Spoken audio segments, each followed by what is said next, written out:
सफाई।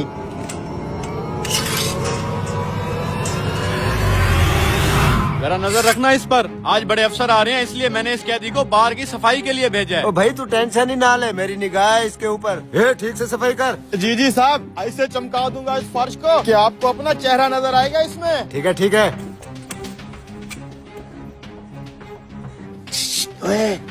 हाँ सब कुछ प्लान के मुताबिक जा रहा है, तुम लोग रेडी हो ना? हाँ हम रेडी हैं। तेरा इशारा मिलती है हम अगला प्लान शुरू कर देंगे। यार तुझे यकीन तो है ना कि ये चाबी अपना काम करेगी और उस साइड पे कोई गार्ड तो नहीं होंगे? अबे डर मत, हमारी कामयाबी नजदीक ही है। तू अपना काम कर, मैं इनका ध्यान भटकाता हूँ। ठीक है ठीक है। तू चलते चलते कुछ ज्यादा दूर नहीं निकल आया? नहीं साहब जी, यहीं से तो आपके ऑफिसर आने हैं। मैंने सोचा सारा रास्ता चमका दूं, इम्प्रेशन अच्छा पड़ेगा।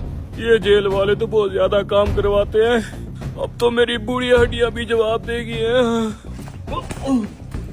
अरे भाई भाई उठो।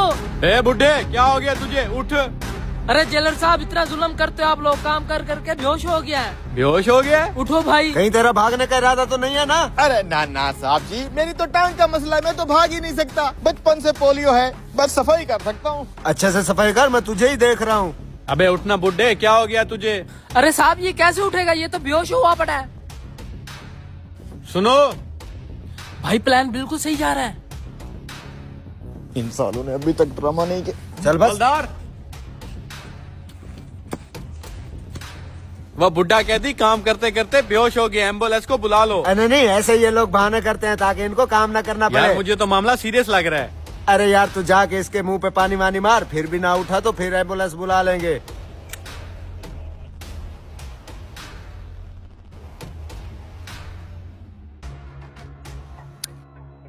तुझे क्या लगता है इतनी देर में उसने पिछले गेट का ताला खोल लिया होगा? भाई मुझे तो लग रहा है वो अकेला ही ना भाग गया हो। नहीं नहीं, सब कुछ प्लान के मुताबिक ही होगा।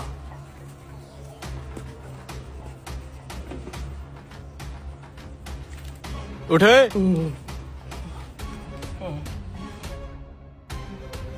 तू कहाँ चला गया था? कहीं नहीं साहब, सफाई कर रहा था, चमका दिया सारी गली। चलो ठीक है, अब आजा अंदर।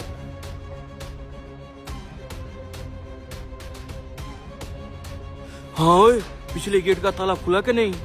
भाइयों, मैंने बहुत कोशिश करके जेल के पिछले दरवाजे का ताला खोल दिया। यही मौका है, दोनों गार्ड जेल के फ्रंट वाले गेट पे हैं। हम चुपके से जेल के पिछले वाले दरवाजे से निकल जाते हैं। गेट खुला है। मुंह पे पानी मारते ही उठ गया बुड्ढा। देखा, मैंने कहा था ना, ये काम से बचने के लिए ऐसे ही बहाने करते हैं। चल अच्छा, सूटा मार के आते हैं। यार हम डेली जेल को अकेला छोड़ के पिछले गेट पे सूटा मारने आ जाते हैं। किसी दिन इस सूटे की वजह से हमारी नौकरी चली जानी है। तो तुम यहाँ? तुम कहाँ? भाग रहे थे, अभी आज तो इस सूटे ने हमारी नौकरी बचा ली। और कुछ चाहिए? टिक्का बोटी मिलेगी? नहीं। रेशमी कबाब? जी नहीं। बे साले, जब तेरे पास मुर्गी और दाल के अलावा कुछ है ही नहीं तो आके पूछा क्यों, क्या चाहिए? सर कस्टमर से पूछना हमारा हक बनता है। दो चाय ले आ, जा जा दफाओ। बे कंक्रीट कहाँ से आए? वही तो मैं देख रहा हूँ, इतनी सारी बजरी आई कहाँ से?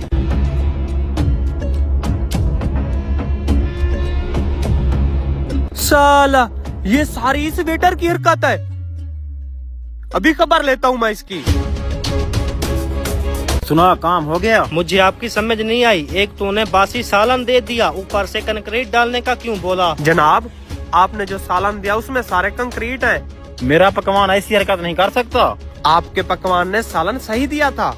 आपका वेटर आया, कोई लोहे का राड रखा, उसमें से सारे कंक्रीट निकल के सालन में चले गए। ना भाई साहब, मेरा लड़का ऐसी हरकत नहीं कर सकता। आपको जरूर कोई गलत फहमी हुई है। ना ना, मुझे कोई गलत फहमी नहीं हुई, सारी आपके वेटर की गलती है। इसी से पूछे, बताओ। भाई साहब, आप मुझे समझदार लगते हैं। आप खुद ही बताएं, हम अपनी दुकानदारी खराब करने के लिए ऐसी हरकत कर सकते हैं? ड्रामे ना बना, मुझे 100% यकीन है। जब हम खाना खा रहे थे तब तक कोई कंक्रीट नहीं थे। तूने जैसे ही वो राड रखा, कंक्रीट से हमारी पूरी डिश फुल हो गई। बता शराफत से उसे। मालिक, मैंने कुछ नहीं किया। इन भाई साहब को गलत फहमी हुई है। हाँ, मुझे भी ऐसा लगता है। जनाब, आपका हमसाया हूँ, यकीन करें। मैं भी आपका हमसाया हूँ। याद कर, एक हफ्ता पहले तेरी परचून की दुकान पे आया था उधार मांगने के लिए, तूने नहीं दिया। अब मैं क्यों यकीन करूँ? अच्छा, तो ये अपनी की गई बेइज्जती का बदला लेना चाहता है। अब तू देख मैं क्या करता हूँ। भाई साहब, लगता है हमारी ही गलती है, हम ही भूले होंगे। तो लड़के को भेज के वो सालन उठा के दूसरा सालन दे दे हमें। दूसरे सालन के पैसे अलग लगेंगे।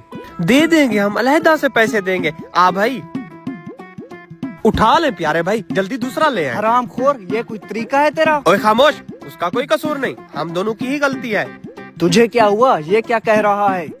चुप रहे तू भाई, जल्दी से गर्मा गर्म लाना।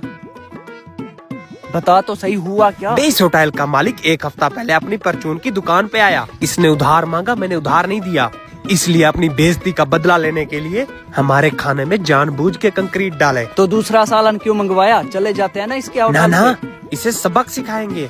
हम ये सारा खाना फ्री में खा के बेल दिए बगैर भाग चलेंगे। गर्मी देखिए, हम दोनों कितना ही खा पाएंगे। अगर इसको सबक सिखाना है तो सालन वाला पतीला उठा के चलते हैं। गुड आइडिया, जल्दी चल। अच्छा भाई साहब, मैंने एक बात नोट की, जो आपने मुझसे उधार मांगा था ना, वो मैंने नहीं दिया, तो आप वो बात दिल पे ले गए। तो अब मेरे हालात कुछ खराब थे, अब आप जब भी आएंगे ना, आपका भाई हाजिर है। ठीक है। शुक्रिया, जल्दी खाना भिजवाएं। जी।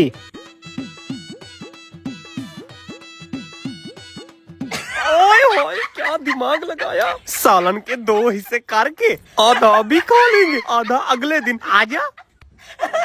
आए इमाम साहब, इसका जनाजा पढ़ाएं। ठीक है।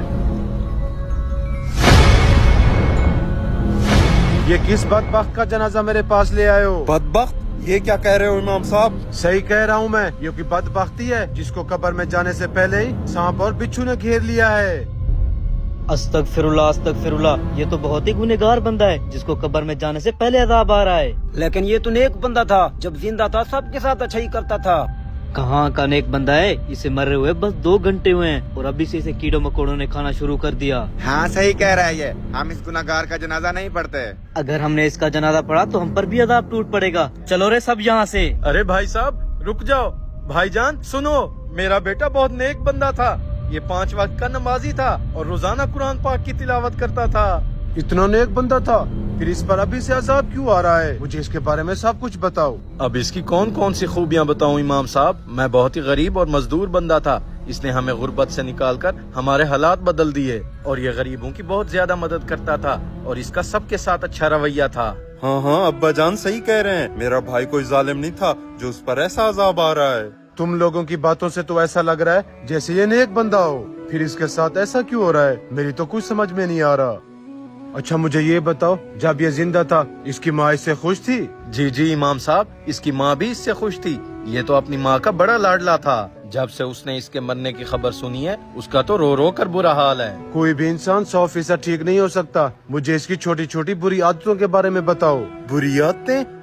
मेरे भाई में सिर्फ एक ही बुरी आदत थी, ये रोजाना सिगरेट पीता था। सिगरेट पीना कोई बड़ा गुनाह नहीं है, मुझे इसकी कोई और बुरी आदत बताओ। इसकी और क्या बुरी आदत के बारे में बताऊं? आप तो इसका बायोडेटा लेने पर ठहर गए हो। आप बस इसका नमाज जनाजा पढ़ाओ ताकि हम इसको दफन कर सकें। मैं इसका नमाज जनाजा तब तक नहीं पढ़ाऊंगा जब तक इस पर आने वाले अजाब का मुझे पता नहीं चल जाता, ताकि हम सब लोग इसके लिए मगफरत की दुआ कर सकें। इमाम साहब मुझे इसकी एक और बुरी आदत के बारे में पता है। क्या है? जल्दी बताओ। ये लोगों को इंटरेस्ट पर पैसे देता था। इंटरेस्ट मतलब वो क्या होता है? मतलब 10,000 देकर कुछ महीने बाद लोग उसे 20,000 वापस लेता था। अस्तगफिरुल्लाह अस्तगफिरुल्लाह, मतलब ये सूद का काम करता था। इमाम साहब इसमें अस्तगफिरुल्लाह पढ़ने वाली कौन सी बात है? आजकल तो सब यही काम कर रहे हैं। मेरी नजर में तो ये कोई गुनाह नहीं है। बदबख्त इंसान, ये तुम्हें कोई गुनाह नहीं लगता? सूद का काम करना अल्लाह ताला और उसके रसूल के खिलाफ खुली जंग करने का ऐलान है। तौबा नाउजुबिल्लाह, क्या तुम अल्लाह ताला और उसके रसूल के खिलाफ मुकाबला कर सकोगे? ला हौला वला कुव्वता इल्ला बिल्लाह, क्या सच में सूद का काम करना इतना बड़ा गुनाह है? जी बहुत बड़ा